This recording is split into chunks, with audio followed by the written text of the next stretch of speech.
नमस्कार विद्यार्थी मित्रांनो. पहिल्या व्हिडिओला दिलेल्या प्रतिसादाबद्दल मी सर्वांचा आभारी आहे. आज आपण दुसऱ्या लेक्चरकडे जाताना परत एक वेळेस आठवण करून देतो की ही जी आपण लेक्चर सिरीज चालू केलेली आहे ही कोणासाठी आहे. तर जे कोणते विद्यार्थी पोलीस भरती करतायत किंवा वनरक्षक करतायत किंवा जी सरळ सेवेची तयारी करतायत त्या विद्यार्थ्यांसाठी आपण ही लेक्चर सिरीज चालू केलेली आहे. आज आपण दुसऱ्या भागाकडे जात आहोत. या दुसऱ्या भागाकडे जाताना कोणी जर दुसरा भाग बघत असेल तर पहिल्यांदा पहिला भाग बघावा ही मी तुम्हाला विनंती करतो. चला तर जास्त वेळ न घेता मी दुसऱ्या भागाकडे जातोय. जसं या दोघांना प्रश्न पडला आहे की आज काय बघणार आहे आपण, तसा तुम्हालाही प्रश्न पडला असेल की आज कोणकोणते घटक आपण बघणार आहोत.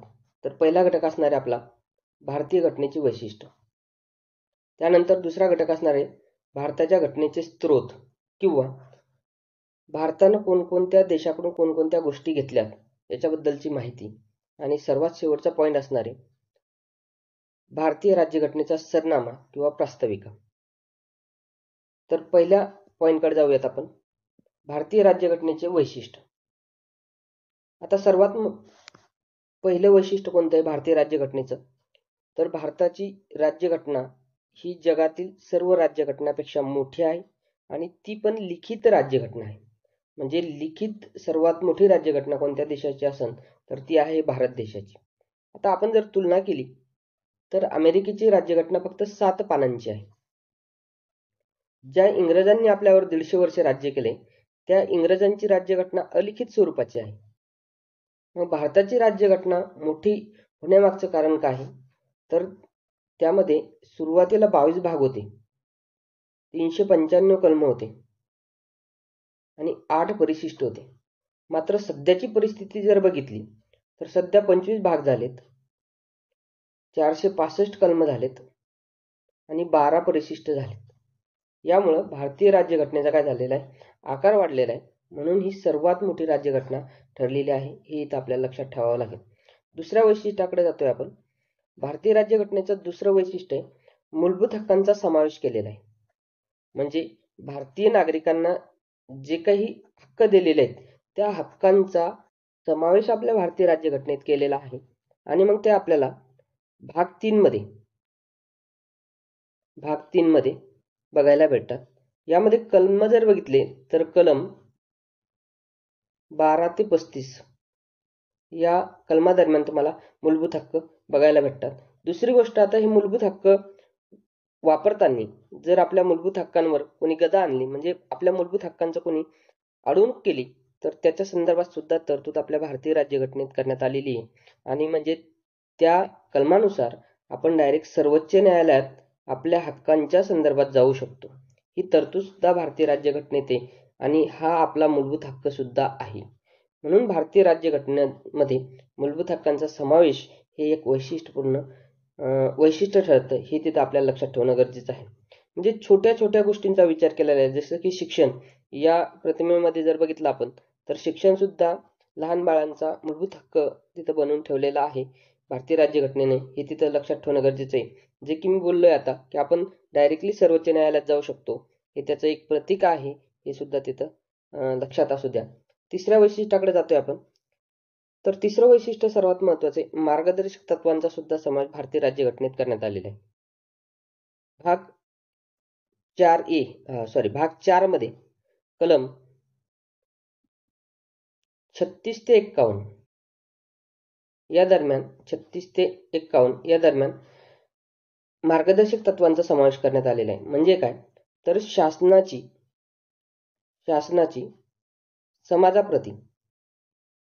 समाजाप्रती काय जबाबदारी याची सुद्धा नोंद भारतीय राज्यघटनेत करण्यात आलेली आहे. यामुळे हे भारतीय राज्यघटनेचं एक वैशिष्ट्यपूर्ण पॉईंट आपल्याला इथं सांगता येईल.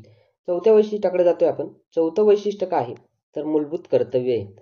आता सुरुवातीला भारतीय राज्यघटनेमध्ये मूलभूत कर्तव्य नव्हते, मात्र 42वी घटनादुरुस्ती केली आणि या 42वी घटनादुरुस्ती 1976 ला झाली आणि या घटनादुरुस्तीनुसार भारतीय राज्यघटनेमध्ये मूलभूत कर्तव्यांचा सुद्धा समावेश करण्यात आलेला आहे. मूलभूत कर्तव्य भाग 4A मध्ये टाकण्यात आलेले आहेत, हे तिथं लक्षात ठेवा. आणि याच्या संदर्भातलं कलम हे 51A कलम. आता हे किती मूलभूत कर्तव्य आहे? तर जेवढे मूलभूत कर्तव्य म्हणजे 11च्या 11 मूलभूत कर्तव्यांचा समावेश भारतीय राज्यघटनेमध्ये करण्यात आलेला आहे. त्यामुळं मूलभूत कर्तव्य हे सुद्धा भारतीय राज्यघटनेचं एक वैशिष्ट्य ठरतं, हे सुद्धा लक्षात ठेवणं गरजेचं आहे. त्यानंतर भारतानं जी काही संसदीय शासन पद्धत स्वीकारलेली आहे, त्या संसदीय शासन पद्धतीचं वर्णन सुद्धा भारतीय राज्यघटनेत करण्यात आलेलं आहे. आणि संसदीय शासन पद्धतीचं वैशिष्ट्य काय असते मित्रांनो? तर राष्ट्रपती हे नामधारी असतात आणि पंतप्रधान हे वास्तव प्रमुख असतात. कोण वास्तव प्रमुख असते? तर पंतप्रधान हे वास्तव प्रमुख असतात. मग भारतीय राज्यघटनेमध्ये पंतप्रधानाचे कार्य काय, राष्ट्रपतीचे कार्य काय, याचं सुद्धा वर्णन केलेलं आहे. यामुळं काय झालेलं आहे की बाबा भारतीय राज्यघटनेतल्या राज्यघटनेसंदर्भातले जे काही पॉईंट सांगितलेले आहेत ते बारकाईनं सांगितलेले आहेत. मग त्यामुळं संसदीय शासन व्यवस्था हे सुद्धा भारतीय राज्यघटनेचं एक वैशिष्ट्य ठरतं. आणि संसदीय शासन व्यवस्थेमध्ये मंत्रिमंडळ हे कोणाला जबाबदार असते? तर कायदेमंडळाला जबाबदार असते. हे सुद्धा इथे लक्षात ठेवणं गरजेचं आहे. जर या प्रतिमेकडे बघितलं तर आपल्याला 2 इमारती दिसतात.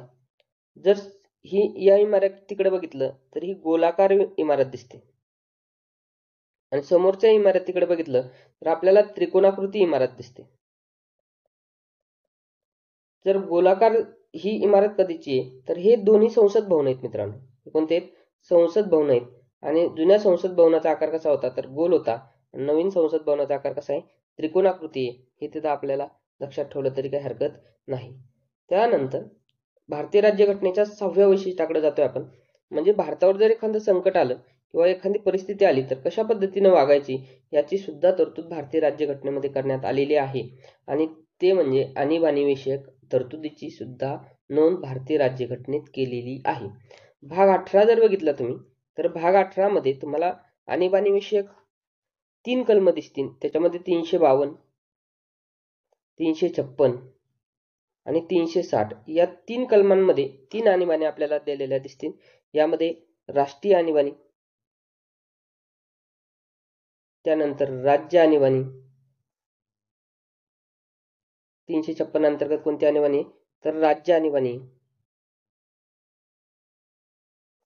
आणि 360 मध्ये कोणती आणीबाणी दिलेली आहे? तर आर्थिक आणीबाणी दिलेली आहे. हे आपल्याला तिथं लक्षात ठेवणं गरजेचं आहे. म्हणजे आणीबाणी विषयक तरतुदी सुद्धा भारतीय राज्यघटनेचं एक वैशिष्ट्य आहे, हे तिथं लक्षात ठेवा. 1975 मध्ये जे काही इंदिरा गांधी यांनी राष्ट्रीय आणीबाणी घोषित केले होते त्याच्या संदर्भातले हे 2 पेपरचे कटअप्स आहेत ते तिथं लक्षात ठेवणं गरजेचं आहे. त्यानंतर आपण ज्या प्लॅटफॉर्मवरून बोलतोय तो प्लॅटफॉर्म आहे परिवर्तन अकॅडमीचा प्लॅटफॉर्म. याच्यामध्ये 2 शिक्षक लोक कार्य करतायत. एक आहे संदीप ढवळे म्हणजे मी स्वतः आणि दुसरे आहेत विकास गीते सर. दोघांचं शिक्षण बघितलं तर MA BEd म्हणजे शैक्षणिक क्षेत्रामधलं शिक्षण आहे. हे तिथं लक्षात असू द्या. म्हणजे क्वालिटीच्या बाबतीत नो कॉम्प्रोमाइज अशा पद्धतीची ही जोडी आहे.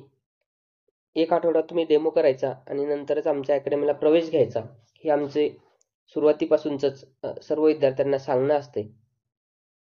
कारण काय की क्वालिटी ही चेक केल्या जाते आणि आमच्या लेक्चरला बसलेला कोणताही विद्यार्थी परत जात नाही याची आम्हाला गॅरंटी असल्यामुळे आम्ही लेक्चरला एक आठवडा पूर्ण विद्यार्थ्यांना बसू देतो. पुढच्या वैशिष्ट्याकडे जाऊयात आपण. एकेरी नागरिकत्व. भारतानं काय केलेलं आहे तर एकेरी नागरिकत्व स्वीकारलेलं आहे. जर अमेरिकेत गेलं तर अमेरिकामध्ये दुहेरी नागरिकत्वाची पद्धत आहे. म्हणजे काय तर राज्याचं वेगळं नागरिकत्व आणि केंद्राचं वेगळं नागरिकत्व. मात्र भारतामध्ये तशा पद्धतीची कोणतीही तरतूद केलेली नाही. हे सुद्धा भारतीय राज्यघटनेचं एक वैशिष्ट्य ठरतं. भाग 2 मध्ये नागरिकत्वासंदर्भात तरतूद केलेली आहे. हे सुद्धा तिथं लक्षात राहू द्या. आता एक तुम्हाला स्टिकर दाखवतोय. त्या स्टिकरमध्ये काय तर ते बघूयात आपण. या स्टिकरमध्ये चेक करा की बाबा संसदीय म्हणजे लोकशाहीचे आधारस्तंभ आपण 4 आधारस्तंभ म्हणतो. तर ते 4 आधारस्तंभ कोणकोणते आहेत? तर न्यायपालिका, कार्यकारी मंडळ, विधिमंडळ आणि प्रसार माध्यमे हे 4 लोकशाहीचे मुख्य आधारस्तंभ आहेत असं आपल्याला सांगता येईल. त्यानंतर पुढच्या वैशिष्ट्याकडे आपण जाऊयात. सार्वत्रिक प्रौढ मतदान पद्धत. आता भारतामध्ये कोणताही धर्म, वंश, जात, लिंग या आधारावर मतदान करण्याला विरोध केला जात नाही. म्हणजेच जर या कार्टूनकडे बघितलं तर इथं श्रीमंत गरीब असा आपल्या भारतामध्ये भेदभाव केला जात नाही. प्रत्येक गोष्टीची इथं काळजी घेतली गेलेली आहे आणि आपल्या भारतामध्ये सार्वत्रिक प्रौढ मतदान पद्धत राबवली जाते. 18 वर्ष पूर्ण झाल्यानंतर कोणताही व्यक्ती असो त्या व्यक्तीला मतदान करण्याचा अधिकार प्रदान केलेला आहे भारतीय राज्यघटनेने. याच्या संदर्भातल्या सर्व तरतुदी दिलेल्या आहेत. त्यामुळे हे एक भारतीय राज्यघटनेचं वैशिष्ट्य आपल्याला सांगता येईल, हे तिथं लक्षात ठेवणं गरजेचं आहे. तुमच्यासाठी खास क्वेश्चन मित्रांनो, की मतदान केल्यानंतर आपल्या बोटावर जी शाई लावतात ती शाई कोणत्या रसायनापासून बनवलेली आहे हे तुम्हाला मला कमेंट्स करून सांगायचं आहे.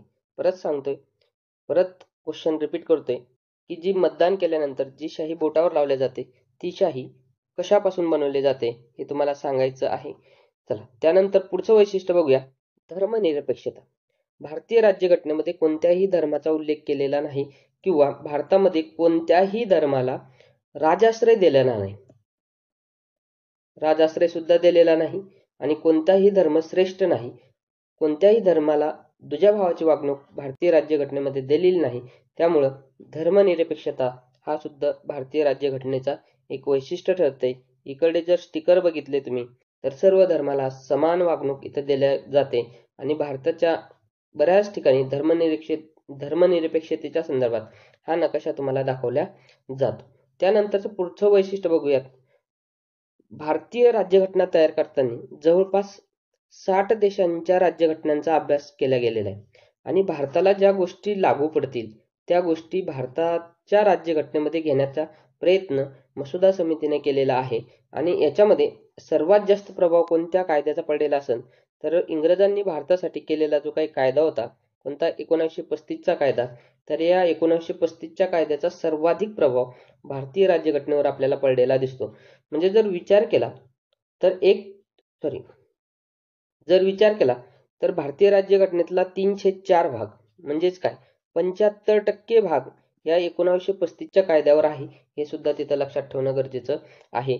आता चेक करूया आपण की बाबा 1935च्या कायद्यातून महत्त्वाच्या कोणकोणत्या गोष्टी आपल्या भारतीय राज्यघटनेमध्ये घेण्यात आलेल्या आहेत. तर पहिली गोष्ट आहे न्यायव्यवस्था. म्हणजे जी काही न्यायव्यवस्थेची रचना आहे ही न्यायव्यवस्थेची रचना आपण कुठून घेतलेली आहे तर ही घेतलेली 1935च्या कायद्यातून. त्यानंतर संघराज्य योजना कोणत्या याच्यातून घेतली तर 1935च्या याच्यातून घेतलेली आहे. आणि सर्वात महत्त्वाच्या 2 गोष्टी लक्षात ठेवायच्या आहे मित्रांनो, आणीबाणी विषयक तरतुदी आपण कोणत्या याच्यातून घेतलेल्या आहे तर आणीबाणी विषयक तरतुदी आपण 1935च्या कायद्यातून घेतलेल्या आहे. म्हणजे आणीबाणीची तरतूद ही 1935च्या कायद्यात होती. त्यानंतर सर्वात महत्त्वाचं लक्षात ठेवायचं आहे राज्यपालाचं पद हे सुद्धा कोणत्या याच्यानुसार निर्माण केलेलं आहे आपण तर 1935च्या कायद्यानुसार निर्माण केलेलं आहे. हे तिथं लक्षात ठेवणं गरजेचं आहे. ह्या 2 कंडिशन मात्र लक्षात ठेवा 1935च्या कायद्यानुसार आणीबाणीची तरतूद आणि राज्यपालाचं पद. त्यानंतरचा पुढचा देश ते बघा जर्मनी. जर्मनीकडून आपण काय घेतलेलं आहे तर आणीबाणीचा संबंध आहे मात्र राष्ट्रपतीचे अधिकार घेतलेले. म्हणजे आणीबाणीमध्ये राष्ट्रपतीचे अधिकार कशा स्वरूपाचे असतील हे आपण जर्मनीकडून घेतलं. मात्र आणीबाणीची तरतूद कोणाकडून घेतली तर 1935च्या कायद्याकडून घेतले. या दोघांमधला फरक लक्षात ठेवा. जर अधिकारासंदर्भात आलं तर जर्मनीचा उल्लेख येणार, पण आणीबाणी विषयक तरतुदी संदर्भात आलं तर 1935चा कायदा आपल्याला लक्षात ठेवावा लागेल. त्यानंतरचा पुढचा देश आहे बघा दक्षिण आफ्रिका. दक्षिण आफ्रिकेकडून आपण काय घेतलेलं आहे तर घटनादुरुस्तीची पद्धत घेतलेली आहे. म्हणजे भारतीय राज्यघटनेचा 368 कलमांतर्गत भाग 20 मध्ये आपल्याला घटनादुरुस्तीची तरतूद दिलेली आहे आणि ही कोणत्या देशाकडून घेतलेली आहे आपण तर दक्षिण आफ्रिकेकडून घेतलेले. हे सुद्धा आपल्याला तिथं लक्षात ठेवावं लागेल. त्यानंतर पुढचा देश आहे बघा अमेरिका. आता अमेरिकेकडून आपण काय घेतलेलं आहे तर सर्वात महत्त्वाचं भारतीय राज्यघटनेचं वैशिष्ट्य ते कोणतं आहे तर मूलभूत हक्क. मूलभूत हक्क आपण कोणत्या देशाकडनं घेतलेले तर अमेरिकेकडनं घेतलेले हे तिथं लक्षात ठेवायचं आहे. त्यानंतर सर्वप्रथम कोणत्या देशाच्या राज्यघटनेमध्ये उद्देशपत्रिका होती तर अमेरिकेच्या राज्यघटनेमध्ये उद्देशपत्रिका होती आणि तशाच स्वरूपाची उद्देशपत्रिका मग आपण काय केलेलं आहे भारतीय राज्यघटनेला जोडलेले आहे. हे सुद्धा तिथं लक्षात ठेवणं गरजेचं आहे. त्यानंतर उपराष्ट्रपतीचं पद सुद्धा आपण अमेरिका देशाकडून घेतलेले. राज्यपालाचं पद लक्षात ठेवा. राज्यपाल कोणाकडून घेतले आपण तर 1935चा कायदा घेतलाय. चेक करा 1935च्या कायद्यानुसार आपण राज्यपाल पद घेतलेलं आहे आणि चेक करा 1935च्या कायद्यानुसार काय केलंय राज्यपाल पद घेतलंय. मात्र मात्र जर उपराष्ट्रपती पद विचारलं तर उपराष्ट्रपती पद आपण कोणाकडून घेतलेलं आहे? अमेरिकेकडून घेतलेले आहे, हे तिथं लक्षात ठेवणं गरजेचं आहे. त्यानंतर सर्वात महत्त्वाचा पॉईंट येणार आहे कोणता? तर महाभियोगाची पद्धत. महाभियोगाची पद्धत आपण कोणाकडून घेतलेली आहे? तर अमेरिका या देशाकडून घेतलेली आहे. महाभियोगाची पद्धत कोणासाठी राबवली जाते? तर राष्ट्रपतीला आपल्या पदावरून दूर करण्यासाठी महाभियोगाची पद्धत तिथं राबवली जाते, हे तिथं लक्षात ठेवणं गरजेचं आहे. त्यानंतरचा पुढचा पॉईंट आहे मूलभूत कर्तव्य. आता मूलभूत कर्तव्य कोणाकडून घेतलेले आपण? तर रशिया या देशाकडून घेतलेले, हे सुद्धा आपल्याला लक्षात ठेवणं गरजेचं आहे. म्हणजे चेक करा, मूलभूत हक्क कोणाकडून घेतलेत आपण? अमेरिकेकडून. आणि मूलभूत कर्तव्य कोणाकडून घेतलेत?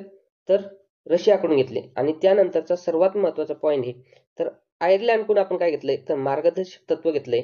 आणि आयर्लंडकडून सर्वात महत्त्वाची दुसरी गोष्ट कोणती घेतलेली आहे? तर राष्ट्रपतीची निवडणूक पद्धत घेतलेली. कोणती पद्धत घेतली? राष्ट्रपतीची निवडणूक पद्धत. राष्ट्रपती कोणत्या निवडणूक पद्धतीने निवडले जातात? तर एकल संक्रमणीय मतदान पद्धत. एकल संक्रमणीय मतदान, हे आपण पुढे बघणारच आहोत. तरी इथं सांगतो, राष्ट्रपतीची निवडणूक पद्धत कोणती आहे? एकल संक्रमणीय मतदान पद्धत. आणि आयर्लंडकडून आपण काय घेतलंय? तर मार्गदर्शक तत्व घेतलेले. रशियाकडून काय घेतलेत? तर कर्तव्य घेतलेत. आणि हक्क कोणाकडून घेतलेत आपण? तर अमेरिकेकडून घेतले. हे तिथं तिन्ही पॉईंट लक्षात ठेवा. तिन्हीवर सुद्धा क्वेश्चन आलेला आहे. त्यानंतरचं पुढचे कोणते देश आहेत तर ते चेक करूया.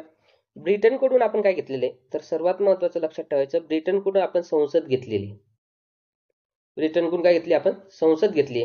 आणि एकेरी नागरिकत्वाची तरतूद कोणत्या देशाकडून घेतली? तर आपण ब्रिटनकडून घेतली. अमेरिका जर ऑप्शन असेल पोरांनो, तर अमेरिकेमध्ये दुहेरी नागरिकत्वाची तरतूद आहे, त्याच्यामुळे अमेरिका तर कधीच येणार नाही. स्वित्झर्लंडमध्ये सुद्धा दुहेरी नागरिकत्वाची तरतूद आहे, त्याच्यामुळे स्वित्झर्लंड नाही. मग ब्रिटन हे आपलं उत्तर असलं पाहिजे, हे तिथं लक्षात ठेवायचं आहे. त्याच्यानंतर संसदीय शासन व्यवस्था आपण ब्रिटनकडून घेतली. कायदा करण्याची पद्धत सुद्धा आपण काय केली? ब्रिटन या देशाकडून घेतलेली आहे. त्यानंतर सर्वात महत्त्वाचा पॉईंट येतो पोरांनो, समवर्ती सूची आपण कोणत्या देशाकडून घेतली? तर ऑस्ट्रेलिया देशाकडून घेतलेली आहे. त्यानंतर जर लोकसभा आणि राज्यसभा यांच्यामध्ये जर भांडण झालं असेल तर त्याच्यासाठी कलम 105 नुसार संयुक्त बैठकीची तरतूद केलेली आहे. आणि ही तरतूद आपण कोणत्या देशाकडून घेतली? तर ऑस्ट्रेलिया या देशाकडून घेतलेली आहे, हे तिथं लक्षात ठेवणं गरजेचं आहे. त्यानंतर पुढचा देश कोणता आहे? तर पुढचा देश आहे बघा कॅनडा. त्यानंतर पुढचा देश कोणता आहे? तर कॅनडा. कॅनडा या देशाकडून आपण काय घेतलेले? तर शेषाधिकार घेतलेले. आता शेषाधिकार कशा संदर्भात आहे? तर 3 सूच्या आहेत बघा. तर 3 सूच्यांमध्ये नसलेले विषय आपण कशात टाकलेले? शेषाधिकारामध्ये टाकलेले. आणि ते शेषाधिकार ही कन्सेप्ट कोणाकडून घेतलेली आपण? तर कॅनडाकडून घेतलेली, हे तिथं लक्षात ठेवणं गरजेचं आहे. त्यानंतर शेवटचा देश येतोय बघा फ्रान्स. फ्रान्सकडनं आपण काय घेतलेलं आहे? तर फ्रान्सकडनं काय घेतलं? स्वातंत्र्य, समता आणि बंधुता या 3 कन्सेप्ट घेतलेल्या आहेत. कोणाकडून? तर फ्रान्स या देशाकडून 3 कन्सेप्ट घेतलेल्या आहेत, स्वातंत्र्य, समता आणि बंधुता. हे तिथं आपल्याला लक्षात ठेवणं गरजेचं आहे. याच्यामध्ये सर्वात महत्त्वाचं काय लक्षात ठेवायचं मुलांना? तर मूलभूत हक्क कोणाकडून घेतलेत आपण? मूलभूत हक्क कोणाकडून घेतलेत हे एक लक्षात ठेवा.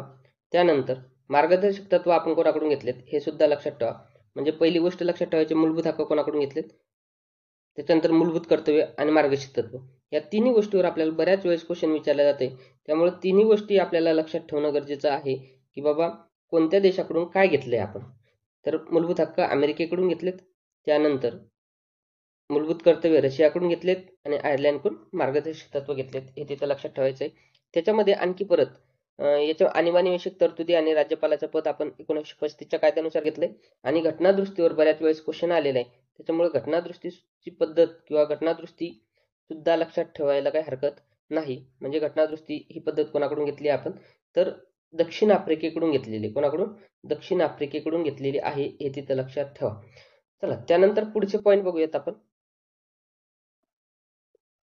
पुढचा पॉईंट आहे बघा प्रस्तावना. आता प्रस्तावना बघताना प्रस्तावनेची ओळख म्हणजे प्रस्तावनेला कोणकोणत्या नावांनी ओळखले जाते, तर ते नावं आपण पहिल्यांदा बघूया. चेक करा, प्रस्तावनेला वेगवेगळ्या नावाने ओळखले जाते. प्रस्तावनेला सरनामा सुद्धा म्हणतात, प्रस्तावनेला उद्देशपत्रिका सुद्धा म्हणतात, आणि प्रस्तावनेला भारतीय राज्यघटनेची नांदी असं सुद्धा म्हणतात. ही तिथं आपल्याला लक्षात ठेवणं गरजेची आहे. म्हणजे प्रस्तावनेसंदर्भात एक प्रस्तावना हा शब्द, सरनामा, उद्देशपत्रिका आणि नांदी हा शब्द तिथं लक्षात ठेवा. त्यानंतर आता या प्रस्तावनेचं महत्त्व काय आहे किंवा या प्रस्तावनेला कोणकोणत्या उपमा दिलेल्या आहेत, तर या प्रस्तावनेला भारतीय राज्यघटनेचा प्राण म्हटलेले आहे, भारतीय राज्यघटनेचा आत्मा म्हटलेले आहे, भारतीय घटनेची गुरकिल्ली म्हटलेले आहे. आणि ज्यावेळेस भारतीय राज्यघटनेचा अभ्यास करायचा आहे त्यावेळेस अभ्यास झाल्यानंतर घटनेचा अर्थ लावताना या प्रस्तावनेचा वापर केला जातो, हे सुद्धा तिथं लक्षात ठेवणं गरजेचं आहे. आता ही प्रस्तावना कशावर तयार झालेली आहे, तर पंडित जवाहरलाल नेहरू यांनी उद्देशपत्र मांडलं होतं, त्या उद्देशपत्रावर आधारित ही प्रस्तावना आहे, हे तिथं आपल्याला लक्षात ठेवणं गरजेचं आहे. आता सर्वप्रथम प्रस्तावना कोणत्या देशाच्या राज्यघटनेमध्ये होती, तर अमेरिका या देशाच्या राज्यघटनेमध्ये होती, हे सुद्धा तिथं लक्षात ठेवा. त्यानंतर पुढे बघूयात. आता प्रस्तावनेमध्ये प्रत्यक्ष सरनामा म्हणजे प्रस्तावनेमध्ये काही शब्दांचा क्रम आपल्याला लक्षात ठेवणं गरजेचं आहे. हा शब्दांचा क्रम कशासाठी महत्वाचा आहे, तर परीक्षेत आपल्याला विचारला जातो. मग पहिला शब्दांचा क्रम आहे सार्वभौम, समाजवादी, धर्मनिरपेक्षता, लोकशाही आणि गणराज्य. हे लक्षात कसं ठेवायचं मित्रांनो, तर इथं लक्षात ठेवायचं सा स ध लो ग, काय म्हणायचं, सा स ध लो ग, म्हणजे याच्यातले पहिला शब्द घेऊन आपण हे तयार केलेले. जसं संगीतात सा रे ग म प म्हणतो तसं म्हणायचं सा स ध लो ग, सा स ध लो ग. हे कशासाठी, तर आपल्याला शब्द चुकला नाही पाहिजेत म्हणून. आणि दुसरा शब्दांचा क्रम आहे न्याय, स्वातंत्र्य, समता आणि बंधुता. न्याय, स्वातंत्र्य, समता आणि बंधुता, हे तिन्ही शब्द लक्षात ठेवायचं. पहिली गोष्ट येणार आहे न्याय. न्याय मिळाला की आपल्याला स्वातंत्र्य भेटते, स्वातंत्र्य भेटले की आपल्याला समानता साधता येते, समानता साधली की आपल्याला कोणासोबत सुद्धा बंधुता करता येऊ शकते, म्हणजे एकमेकांसोबत राहता येऊ शकते. हे आपल्याला या पद्धतीने लक्षात ठेवा. आता याच्यापैकी आपण चेक करा, स्रोतामध्ये काहीतरी शब्द बघितले होते. हे 3 शब्द आपण एका देशाकडून घेतलेले आहेत. कोणते, स्वातंत्र्य, समता आणि बंधुता, हे 3 शब्द एका देशाकडून घेतलेत. तुमच्यासाठी होमवर्क असेल मुलांना की न्याय हा शब्द आपण कोणत्या देशाकडून घेतला. काय म्हटलंय मी, 3 शब्द स्वातंत्र्य, समता आणि बंधुता हे कोणाकडून घेतलेत, आपण फ्रान्स या देशाकडून घेतलेत. बरोबर आहे, फ्रान्स या देशाकडून घेतले. पण न्याय ही संकल्पना कोणत्या देशाकडून घेतली हे तुम्ही मला कमेंट्स करून सांगायचं आहे. त्यानंतर पुढे जाऊयात आपण. भारतीय राज्यघटनेमध्ये एक तारीख नमूद आहे पोरांनो, ती तारीख कोणती होती किंवा कोणती आहे, तर 26 नोव्हेंबर 1949 ही तारीख आहे. कोणती तारीख आहे, 26 नोव्हेंबर 1949. मग ही तारीख कशा संदर्भात आहे, तर ही तारीख आहे बघा भारतीय राज्यघटना स्वीकृतीची तारीख. कशाची तारीख आहे, स्वीकृतीची तारीख आहे. स्वीकृती म्हणजे भारतीय राज्यघटना स्वीकृत कधी केली, स्वीकृत केली ती स्वीकृतीची तारीख आहे, अंमलबजावणीची तारीख नाही. त्याच्यामुळे 26 नोव्हेंबर हा संविधान दिन साजरा केला जातो. कोणता दिन, संविधान दिन साजरा केला जात आहे, हे आपल्याला तिथे लक्षात ठेवणं गरजेचं आहे. संविधान दिन 26 नोव्हेंबर आहे आणि 26 नोव्हेंबर 1949 या रोजी आपण काय केलेलं होतं, तर स्वीकृत केली होती भारतीय राज्यघटना. आणि या स्वीकृतीची तारीख कशात दिलेली आहे, तर भारतीय राज्यघटनेमध्ये दिलेली आहे. पण कुठं, तर प्रस्तावनेमध्ये दिलेली आहे, हे सुद्धा आपल्याला तिथं लक्षात ठेवणं गरजेचं आहे. त्यानंतर पुढे जाऊयात आपण. आता चेक करा, ही प्रस्तावना आहे आणि या प्रस्तावनेमध्ये काही गोष्टी सांगणार आहे. चेक करा, भारताचं संविधान. पहिली गोष्ट हे चेक करायचं की बाबा ही जी काही डिझाईन तयार केलेली कोण केलेली, तर नंदलाल घोष. कोण, नंदलाल घोष हे व्यक्ती होते. या व्यक्तीने काय केलंय, प्रस्तावनेचे पेज तयार करण्याचं कार्य केलेलं आहे, हे सुद्धा तिथे लक्षात ठेवा. आणि जवाहर राम मनोहर सिन्हा यांनी भारतीय राज्यघटना लिहिण्याचं कार्य केलेलं आहे, हे सुद्धा तिथे आपल्याला लक्षात ठेवणं गरजेचं आहे. आता या डिझाईनकडे जर तुम्ही बघितलं तर याच्यामध्ये काय काय दिसतं, तर चेक करा. मोर पण दिसतोय, हत्ती पण दिसतोय आणि वाघ पण दिसतोय. हे सोडता वेगळा कोणताच प्राणी तुम्हाला दिसत नाही. 4 कोपऱ्याला हत्ती दिसतंय, मध्यभागी मोर दिसतायत, इथं मध्यभागी वाघ दिसतायत 2 ठिकाणी, म्हणजे वाघ 2 ठिकाणी आहेत बघा, बाकी इकडे मोर आहेत. आणि 4 कोपऱ्याला कोणते प्राणी आहेत, तर हत्ती प्राणी आहेत. हे सुद्धा म्हणजे जर विचारलं गेलं तर ते लक्षात ठेवा. 4 कोपऱ्याला कोणते प्राणी आहेत, तर हत्ती प्राणी आहेत. आणि मध्यभागी कोणते प्राणी आहेत, तर जर असा उभा विचार केला तर इथं वाघ आहे, इथं वाघ आहे, इकडे मोर आहेत. आता या उद्देश पत्रिकेकडे बघताना चेक करा, शब्दांचा क्रम तुम्हाला मी सांगितलं होता. सार्वभौम, त्यानंतर समाजवादी, सार्वभौम सांगितलं होतं, समाजवादी सांगितलं होतं, धर्मनिरपेक्षता आणि गणराज्य हे शब्द सांगितले होते. त्यानंतर न्याय, आपल्याला न्याय कशाचा दिला आहे, तर सामाजिक, आर्थिक आणि राजकीय न्याय दिलेला आहे. कोणकोणता न्याय दिलेला आहे? सामाजिक, आर्थिक आणि राजकीय न्याय दिलेला आहे. सामाजिक, आर्थिक, राजकीय न्याय. त्याच्यानंतर स्वातंत्र्य दिलंय. विचार, अभिव्यक्ती, विश्वास, श्रद्धा आणि उपासना यांचं स्वातंत्र्य दिलंय. संधी आणि दर्जा यांची समानता दिलेली आहे. आणि पुढचे शब्द सांगितले होते मी तुम्हाला. हे शब्द सांगितले होते. सार्वभौम, समाजवादी, धर्मनिरपेक्षता आणि लोकशाही, गणराज्य या शब्दांचा क्रम आपल्याला बऱ्याच वेळेस विचारलेला आहे. तर तो सुद्धा तिथं लक्षात ठेवायचा. आणि आत्ताशी मगाशी सांगितलं व एक तारीख दिलेली आहे तुम्हाला. ती कोणती तारीख आहे? 26 नोव्हेंबर 1949 या तारखेचा उल्लेख भारतीय राज्यघटनेच्या प्रस्तावनेमध्ये आहे. या पानावर जर चेक केलं तुम्हाला तर स्पष्ट दिसेल बघा. 26 नोव्हेंबर 1949 ही तारीख स्पष्टपणे आपल्याला दिसते. इकडे न्याय, स्वातंत्र्य, समता आणि बंधुता ह्या 4 कन्सेप्ट इकडे दिसतात. तर ते सुद्धा लक्षात ठेवायचं. इथं वाघ दिसतोय, इथं हत्ती दिसतोय, इथं मोर दिसतोय आणि मग पाना फुलांची डिझाईन आहे अवतीभोवती, हे सुद्धा तिथं लक्षात ठेवा. चला त्यानंतर पुढे जाऊयात आपण. प्रस्तावनेतील घटनादुरुस्ती. आता प्रस्तावनेमध्ये किती वेळेस घटनादुरुस्ती झालेली आहे आतापर्यंत असं विचारलं तर आतापर्यंत एकदाच घटनादुरुस्ती झालेली आहे मित्रांनो. ती घटनादुरुस्ती कोणती आहे? तर 42वी घटनादुरुस्ती आहे. कधी झाली असं सुद्धा विचारलं जाईल. तर 1976 ला झालेली आहे. हे सुद्धा तिथं लक्षात ठेवायचंय. मग या घटनादुरुस्तीनं भारतीय राज्यघटनेत काय टाकलेलं आहे? तर 3 शब्द टाकले होते. समाजवादी, धर्मनिरपेक्षता आणि एकात्मता. कोणकोणते शब्द टाकलेत परत सांगतोय. समाजवादी, धर्मनिरपेक्षता आणि एकात्मता. आता आपण मागे एक हे केलं होतं तर तो पॉइंट परत इथं चेक करा. यामध्ये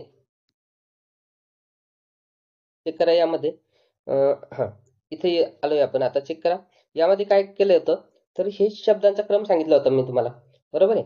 तर या शब्दांमधले कोणकोणते शब्द नव्याने टाकलेले आहेत तर आपण ते बघूयात पहिल्यांदा. कोणकोणते शब्द नव्याने टाकलेत तर बघा. समाजवादी हा एक शब्द, धर्मनिरपेक्षता हा एक शब्द.